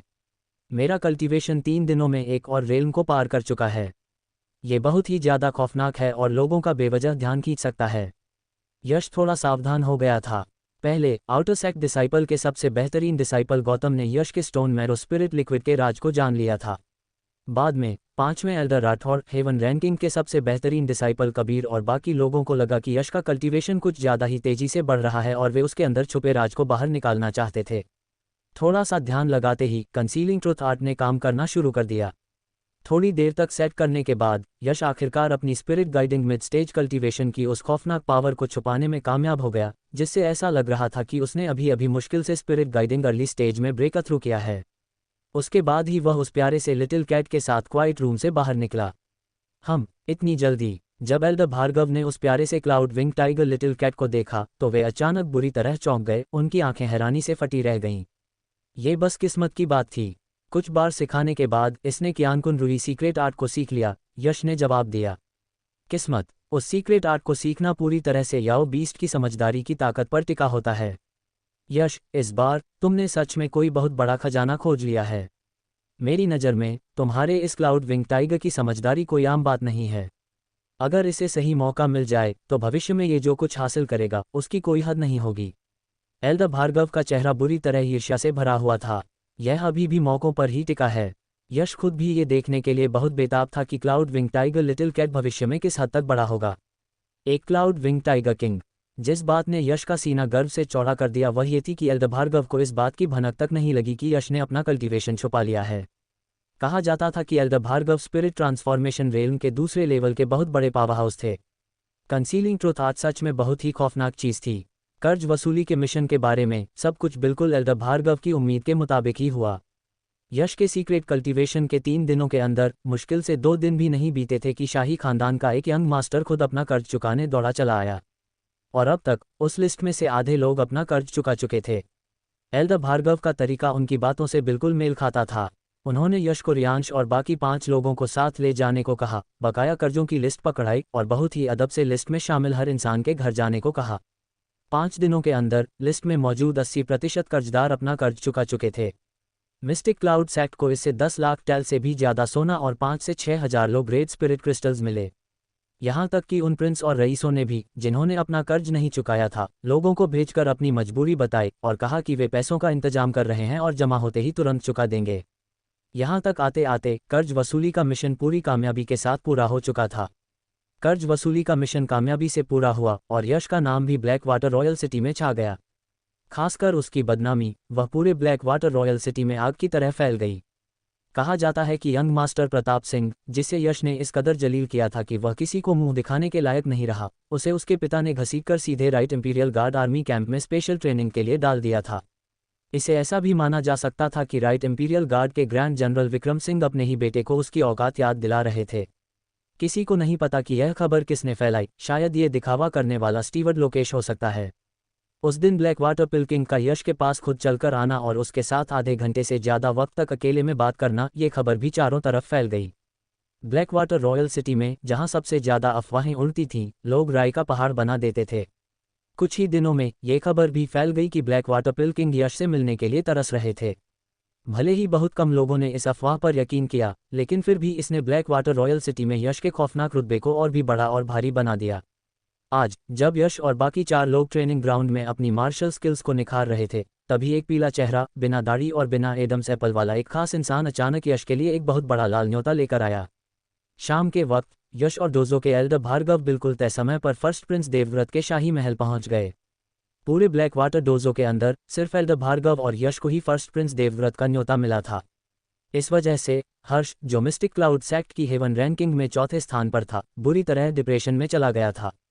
इस वक्त भले ही फर्स्ट प्रिंस देवव्रत के महल के दरवाजे पर बहुत ज़्यादा भीड़भाड़ नहीं थी, लेकिन महल के सामने बेशकीमती घोड़ों और आलीशान गाड़ियों की एक लंबी कतार लगी हुई थी। हा, तो एल्डर भार्गव ने अपने कदम यहाँ रखकर हमारी शान बढ़ा दी है। कृपया अंदर आइए, कृपया अंदर आइए। मुझे यकीन है कि यह नौजवान हीरो यश ही होगा, मिस्टिक क्लाउड सेक्ट का वह जीनियस जो इन दिनों हर किसी की जुबान पर है। कृपया अंदर आइए, कृपया अंदर आइए। फर्स्ट प्रिंस देवव्रत के रुतबे को देखते हुए वह खुद तो मेहमानों का स्वागत करने के लिए महल के दरवाजे पर खड़े नहीं होते। स्वागत करने वाला एक मुस्कुराता हुआ किन्नर था जिसकी आवाज़ बहुत पतली थी और जो शाही खानदान के अहम लोगों के लिए एक ग्रैंड स्टीवर्ड शर्मा था। शाही खानदान की शानो शौकत सच में बहुत खौफनाक थी। महल के दरवाजे से अंदर कदम रखते ही खूबसूरत नौजवान दासियां पहले से ही दोनों तरफ रास्ता दिखाने के लिए मुस्तैद खड़ी थीं। ये तो मानना ही पड़ेगा कि ब्लैक वाटर डोजो के एल्डर भार्गव सच में बहुत ऊंची पहुंच वाले इंसान थे और वह बहुत ही ज़्यादा मशहूर भी थे। जैसे ही उन्होंने बैंक्वेट हॉल में कदम रखा, दुआ सलाम का सिलसिला रुकने का नाम ही नहीं ले रहा था। एक के बाद एक जाने पहचाने चेहरे सामने आ रहे थे और दावत में आए प्रिंस और रईस उन्हें सलाम करने के लिए कतार में खड़े थे। यश को उस तरह का रुतबा नहीं मिला। ब्लैक वाटर रॉयल सिटी में यश का कुछ नाम तो था, लेकिन वह नाम उसकी बदनामी के लिए था और बहुत कम लोग उसे पहचानते थे। इसलिए यश को इस तरह से नज़रअंदाज किया जा रहा था जैसा पहले कभी नहीं हुआ था। जाहिर सी बात है, ये पूरी तरह से नज़रअंदाज करना भी नहीं था। कम से कम अभी भी जवानी के जोश से भरी 2 खूबसूरत दासियां यश को रास्ता दिखा रही थीं। खासकर ये दोनों दासियां, जिन्होंने इतने डीप नेक वाले जालीदार कपड़े पहने हुए थे कि उनकी गोरी चमड़ी का एक बहुत बड़ा हिस्सा साफ दिख रहा था। ये देखकर यश का गला थोड़ा सूखने लगा था। रास्ते में एक नौजवान रईस ने अपनी एक दासी के सीने को सहलाया, जिससे वह दासी बुरी तरह घबरा गई और उसके चेहरे का रंग उड़ गया। ये देखकर यश के हाथों में भी खुजली होने लगी। ये बहुत अजीब था। यश के अंदर इन दिनों जवानी का जोश कुछ ज्यादा ही उबल रहा था और ऐसा नज़ारा देखकर उसके होंठ सूखने लगे थे। एल्डर भार्गव की सीट कहाँ है? मुझे बस उनके बगल वाली सीट तक ले चलो। यश पहले एल्डर भार्गव के पीछे पीछे ही आ रहा था, लेकिन एल्डर भार्गव खुशी से झूमते हुए कहीं और निकल गए, इसलिए यश को रास्ता दिखाने वाली दासी से यही कहना पड़ा। माय लॉर्ड, यह एल्डर भार्गव की सीट है। अगर आप उनके साथ हैं तो आप उनके नीचे वाली जगह पर बैठ सकते हैं। भले ही फर्स्ट प्रिंस की आज की दावत कोई बहुत बड़ी शाही दावत नहीं थी, लेकिन फिर भी इसमें अकेले बैठने का एक बहुत ही खास इंतजाम था, जिसका मतलब था कि हर इंसान के पास एक छोटी सी मेज थी जो उसकी अपनी सीट थी। दोनों तरफ ऐसी ही सीटों की एक कतार थी जो हॉल के सामने मौजूद मेन सीट से एक फिगर 8 के आकार में बाहर की तरफ फैली हुई थी। इस तरह से बैठने का इंतजाम रुतबे को लेकर बहुत ज़्यादा सख्त था। जो मेन सीट के जितना करीब होगा, उसकी जगह उतनी ही बेहतरीन होगी और उस मेहमान का रुतबा भी उतना ही ऊंचा होगा। ब्लैक वाटर रॉयल सिटी में एल्डर भार्गव का रुतबा सिर्फ ऊंचा ही नहीं था, बल्कि बहुत ही ज़्यादा खौफनाक था। वह मेन सीट के बाईं तरफ थे और उनके बीच में सिर्फ एक ही सीट का फासला था। लेकिन यह कोई हैरानी की बात नहीं थी। इन दिनों ब्लैक वाटर रॉयल सिटी में काफ़ी वक्त बिताने के बाद यश को भी कई गहरे राज पता चल चुके थे। मिसाल के तौर पर, ब्लैक वाटर किंगडम का हर नया सम्राट गद्दी पर बैठने से पहले मिस्टिक क्लाउड सेक्ट के सेक्ट लीडर से मिलने और मिस्टिक क्लाउड सेक्ट के मौजूदा सेक्ट लीडर की रजामंदी हासिल करने के लिए जरूर जाता था। यहाँ तक कि जब नया सम्राट गद्दी पर बैठता था तो उस रस्म को पूरा करने वाला इंसान भी मिस्टिक क्लाउड सेक्ट का मौजूदा सेक्ट लीडर ही होता था। भले ही मिस्टिक क्लाउड सेक्ट ने कभी किसी राजकुमार को गद्दी का वारिस बनने की काबिलियत से बेदखल नहीं किया था, लेकिन जो भी राजकुमार गद्दी का वारिस बनना चाहता था उसे मिस्टिक क्लाउड सेक्ट का साथ हासिल करना ही पड़ता था। वरना चाहे वे कितना भी बेहतरीन काम क्यों ना कर लें, गद्दी का वारिस बनने का ख्वाब उन्हें भूल जाना पड़ता था। हालात एक ऐसे अजीब से भंवर में फंस चुके थे। हर नया सम्राट गद्दी पर बैठने से पहले मिस्टिक क्लाउड सेक्ट को खुश करने और उनका साथ हासिल करने के लिए अपनी जान लगा देता था। लेकिन गद्दी पर बैठने के बाद वे सभी मिस्टिक क्लाउड सेक्ट की ताकत को कुचलने के रास्ते खोजने लगते थे और मिस्टिक क्लाउड सेक्ट को अंदर ही अंदर खत्म करने के रास्ते पर निकल पड़ते थे, ताकि उनके वारिसों को उसी पुराने रास्ते पर न चलना पड़े और मिस्टिक क्लाउड सेक्ट के इशारों पर न नाचना पड़े। लेकिन आज भी शाही खानदान का ये ख्वाब पूरा नहीं हो पाया था और राजकुमारों को अभी भी गद्दी की दावेदारी के लिए मिस्टिक क्लाउड सेक्ट की चापलूसी करनी पड़ती थी और उनका साथ हासिल करना पड़ता था। इस वक्त ब्लैक वाटर किंगडम के एम्पर युवानिकांत के लंबे समय तक अपनी उम्र बढ़ाने के लिए स्पिरिट ट्रांसफॉर्मेशन रेल में ब्रेक थ्रू न कर पाने और शराब तथा औरतों में पूरी तरह डूबने की वजह से गिरती सेहत के कारण गद्दी के लिए राजकुमारों के बीच की लड़ाई बहुत खौफनाक होती जा रही थी। खासकर फर्स्ट प्रिंस देवव्रत और थर्ड प्रिंस सूर्यवीर, जिनका गद्दी पर बैठने का दावा सबसे ज्यादा खौफनाक था, वे आपस में बहुत बुरी तरह लड़ रहे थे, जहां हर तीसरे दिन छोटी दावतें और हर पांचवें दिन बहुत बड़ी दावतें होती थीं। आज फर्स्ट प्रिंस देवव्रत की दावत भी एक ऐसा ही मौका था। जाहिर सी बात है, यश को इन सब बातों की फिक्र करने की कोई जरूरत नहीं थी। मार्शल दाव में खुद को झोंकना, नीले आसमान और सफ़ेद बादलों के बीच अपनी मर्जी से उड़ना और एक बहुत बड़ी आज़ादी हासिल करना, यही यश का असली मकसद था। जवानी और खूबसूरती से भरी दो दासियां यश की छोटी सी मेज के दोनों तरफ घुटनों के बल बैठी थीं, एक चाय बना रही थी और दूसरी यश के लिए अंगूर छील रही थी। उनका हल्का सा झुकना और एक नज़र देखना किसी के भी दिल की धड़कन रोक देने के लिए काफ़ी था। ये सच में जिंदगी का एक बहुत बड़ा मजा था। प्रिंसेस चंद्रिका यहाँ पधारी हैं। प्रिंस अनिरुद्ध वर्धन यहाँ पधारे हैं। लेफ्ट इंपीरियल गार्ड के ग्रैंड जनरल विक्रम सिंह यहाँ पधारे हैं।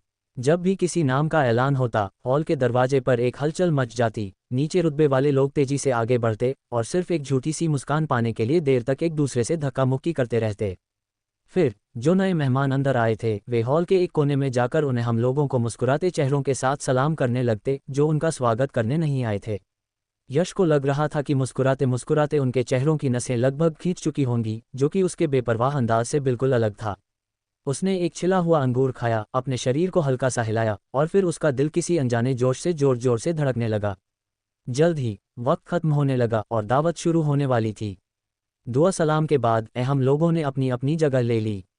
अचानक यश के सिर के ठीक ऊपर एक ठंडी फुफकार गूंजी।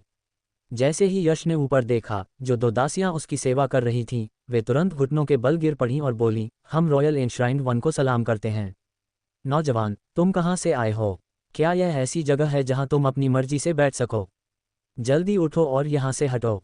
रॉयल एनश्राइन्ड वन ने बहुत ही बेरुखी से अपना हाथ हिलाया। माय लॉर्ड, यह मास्टर वांग हैं, जो ब्लैक वाटर किंगडम के शाही खानदान के एक एनश्राइन्ड वन हैं। यह कोई आम इंसान नहीं है, ब्लैक वाटर पिल किंग के बाद ब्लैक वाटर किंगडम के सबसे ताकतवर पिल मास्टर हैं। कृपया अपनी जगह छोड़ दीजिए। प्रिंस के महल के स्टीवर्ड जैसे दिखने वाले एक शख्स ने बहुत ही धीमी आवाज में यश से मिन्नतें की। वे आज की दावत में आए किसी भी अहम इंसान को नाराज करने की हैसियत नहीं रखते थे। ओह ठीक है। अंगूर का एक बीज थूकते हुए यश अपनी जगह छोड़ने के लिए धीरे से उठा। ये सिर्फ बैठने की एक जगह थी, अगर उसने इसे छोड़ भी दिया तो क्या फर्क पड़ता है। यश को इन सब बातों से रत्ती भर भी फर्क नहीं पड़ता था। एक अच्छी कुर्सी पर बैठने से आपका रुतबा और हैसियत नहीं बदल जाती। नौजवान हीरो यश, ये जगह इस प्रिंस की है, कृपया रास्ता छोड़ दें। जैसे ही यश अगली सीट पर बैठने वाला था, प्रिंस अनिरुद्ध वर्धन ने मुस्कुराते हुए यश के सामने अपने हाथ जोड़े। उनके चेहरे पर एक खौफनाक गुरूर था, जिसने कुछ दिन पहले यश के कर्ज वसूलने आने वाली उस खौफनाक याद को पूरी तरह धो दिया था। यश थोड़ा हैरान हुआ और अगली सीट की तरफ बढ़ गया। ठीक है, ये सिर्फ बैठने की जगह है, मैं तुमसे पंगा नहीं लूंगा। जब यश 5वीं सीट पर बैठने वाला था, प्रिंस अनिरुद्ध वर्धन फिर बोले, नौजवान हीरो यश, ये जगह मेरे 7वें भाई की है, तुम यहाँ भी नहीं बैठ सकते। यश थोड़ा झुंझला गया और अगली सीट की तरफ बढ़ गया। नौजवान हीरो यश, तुम यहाँ बिल्कुल नहीं बैठ सकते, ये हमारी 9वीं बहन प्रिंसेस चंद्रिका की जगह है। उनका मिजाज। प्रिंस अनिरुद्ध वर्धन काफी खुश थे। वे सोच रहे थे, यश, एक बार जब तुम इस घेरे में आ गए तो तुम्हें बस चुपचाप ये जलालत सहनी पड़ेगी। यश पूरी तरह से खिसिया चुका था और उसकी सेवा करने वाली दोनों दासियां भी बुरी तरह घबरा गई थीं और उनके चेहरे का रंग उड़ गया था। ठीक है, मैं अपनी जगह बदलता रहूंगा। गुस्से में आकर यश ने सीधा दोनों दासियों को लिया और बाईं कतार की 9वीं सीट पर चला गया, जो उस तरफ की बिल्कुल आखिरी सीट थी, और वहां जाकर बैठ गया। अब कोई उसे परेशान नहीं करेगा। अभी तक उसने दिल की धड़कनें तेज कर देने वाले उस अंगूर खाने के खेल का पूरा मजा नहीं लिया था। खासकर जब उन दोनों दासियों ने यश की इस हरकत को देखा तो उनके खूबसूरत चेहरे लाल हो गए। फिर भी उनमें कुछ बोलने की हिम्मत नहीं थी और उन्हें उसकी सेवा करनी पड़ी, जिससे यश को बीच बीच में उन्हें देखने का मौका मिल रहा था। वह एहसास सच में बहुत ही खौफनाक था। जल्द ही ज्यादातर लोग अपनी जगहों पर बैठ गए और प्रिंसेस चंद्रिका, जो यश से 2 सीट दूर थी, उन्होंने भी अपनी जगह ले ली। जैसे ही वह बैठी, उन्होंने बहुत ही हैरानी से यश की तरफ देखा, फिर उसकी तरफ देखकर हल्की सी मुस्कान दी, जैसे उसे सलाम कर रही हों। इसी वक्त एल्दर भार्गव, जो बहुत ही ज्यादा मशहूर थे, आखिरकार अपनी बातचीत खत्म करके हॉल के कोने से मेन हॉल में वापस लौटे और अपनी जगह पर बैठने की तैयारी करने लगे। उनकी नज़रें चारों तरफ घूमी और जब उन्होंने यश को हॉल के बिल्कुल आखिर में बैठा देखा तो उनके चेहरे का रंग बदल गया। लेकिन दुनियादारी की बहुत समझ होने के कारण उन्होंने आगे बैठे चेहरों की तरफ देखा और तुरंत समझ गए कि आखिर माजरा क्या है। अपनी आस्तीन को झटकते हुए वह लंबे कदम भरते हुए यश के ठीक सामने गए, जो बाईं कतार में आखिरी से दूसरी सीट थी, और वहां जाकर बैठ गए। यश, तुम यहाँ इतनी पीछे क्यों बैठे हो?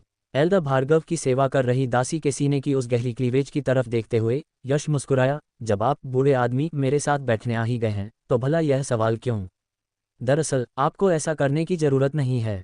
आपका यहाँ बैठना, बूढ़े आदमी, मुझे बहुत अजीब लग रहा है। यश ने चारों तरफ देखते हुए कहा।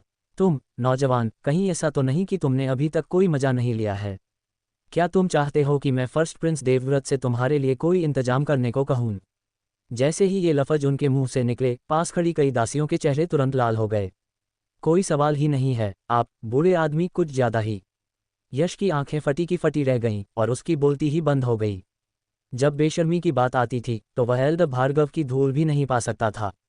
ज्यादा क्या, हम्फ, ये बूढ़ा सच में इन अंधे बेवकूफों के साथ एक मेज पर बैठना नहीं चाहता। अचानक एल्दर भार्गव की आवाज धीमी हो गई और वह हंसने लगे, एक ऐसे जीनियस का साथ न देना जिसने 2 साल से भी कम वक्त में ब्लड रिफाइनिंग के पहले लेवल से लेकर स्पिरिट गाइडिंग मिड स्टेज तक एक खौफनाक छलांग लगाई है, और उसके बजाय उन सठियाए हुए बुड्ढों के साथ बैठना। क्या तुम्हें लगता है कि मैं अंधा हूँ? आप, बूढ़े आदमी, ने मेरे असली कल्टीवेशन को पहचान लिया? यश बुरी तरह हैरान था। बकवास। जब तुम, नौजवान, ब्रेक थ्रू कर रहे थे तो उसकी खौफनाक लहरों ने ही मुझे चौंका दिया था, उसी से मुझे पता चला। वैसे तुम्हारी अपनी क्यूई को छुपाने वाली कल्टीवेशन तकनीक काफ़ी बेहतरीन है। ये बूढ़ा अभी उसके आर पार बिल्कुल नहीं देख पा रहा है। जैसे ही यश ने थोड़ी सी राहत की सांस ली, बाईं कतार में सबसे आगे बैठे कुछ लोग अचानक बेचैन हो उठे। इसकी कोई और वजह नहीं थी। बहुत ऊंचे रुतबे वाले एल्दर भार्गव सच में आखिरी की कुछ सीटों में से एक पर बैठे थे। भला वे आराम से कैसे बैठे रह सकते थे? प्रिंसेस चंद्रिका और प्रिंस अनिरुद्धवर्धन दोनों अपनी जगह से उठे और एल्दर भार्गव को आगे बैठने का न्योता देने आए। एल्दर भार्गव, कृपया आगे की कोई जगह ले लें। आपके यहाँ बैठते हुए हम भला आराम से कैसे बैठ सकते हैं? प्रिंस अनिरुद्धवर्धन ने एक झूठी मुस्कान के साथ कहा। हे, मैं यश के साथ बैठूंगा। एल्दर भार्गव की एक ही बात ने प्रिंस अनिरुद्धवर्धन की मुस्कान को जमा दिया, जबकि प्रिंसेस चंद्रिका की खूबसूरत आंखों में हैरानी की एक चमक दौड़ गई। जैसे ही वे उन्हें और मनाने वाले थे, दरवाजे से एक बहुत ही जोरदार ऐलान गूंजा। ब्लैक वाटर पिल्किंग पधारे हैं। जैसे ही ये 6 लफ्ज गूंजे, मेन हॉल में अपनी अपनी जगह ले चुके सभी खास मेहमान तुरंत अपनी जगह से खड़े हो गए और मुस्कुराते चेहरों के साथ दरवाजे की तरफ देखने लगे। हमेशा की तरह थोड़े अजीब से दिखने वाले ब्लैक वाटर पिल्किंग लंबे कदम भरते हुए तेजी से अंदर आए। पिल्किंग, कृपया इधर आइए। आपकी जगह बाईं तरफ सबसे पहली है। कृपया जल्दी से यहाँ अपनी जगह लीजिए। प्रिंस के महल के ग्रैंड स्टीवर्ड शर्मा की मुस्कान इतनी चौड़ी थी कि लग रहा था उसके कान ही फट जाएंगे। उन्होंने ब्लैक वाटर पिल्किंग को न जाने कितनी बार बुलाया था, हर दावत में उन्हें न्योता भेजा था, लेकिन वह आज तक किसी दावत में नहीं आए थे। लेकिन हॉल में लंबे कदम भरते हुए आए ब्लैक वाटर पिल्किंग ने प्रिंस के महल के ग्रैंड स्टीवर्ड शर्मा के उस इशारे को पूरी तरह नजरअंदाज कर दिया। उन्होंने अपने दाएं और बाएं देखा, उनकी आंखों में एक खौफनाक चमक आए और वह अचानक बाईं तरफ की बिल्कुल आखिरी सीट की तरफ चल दिए।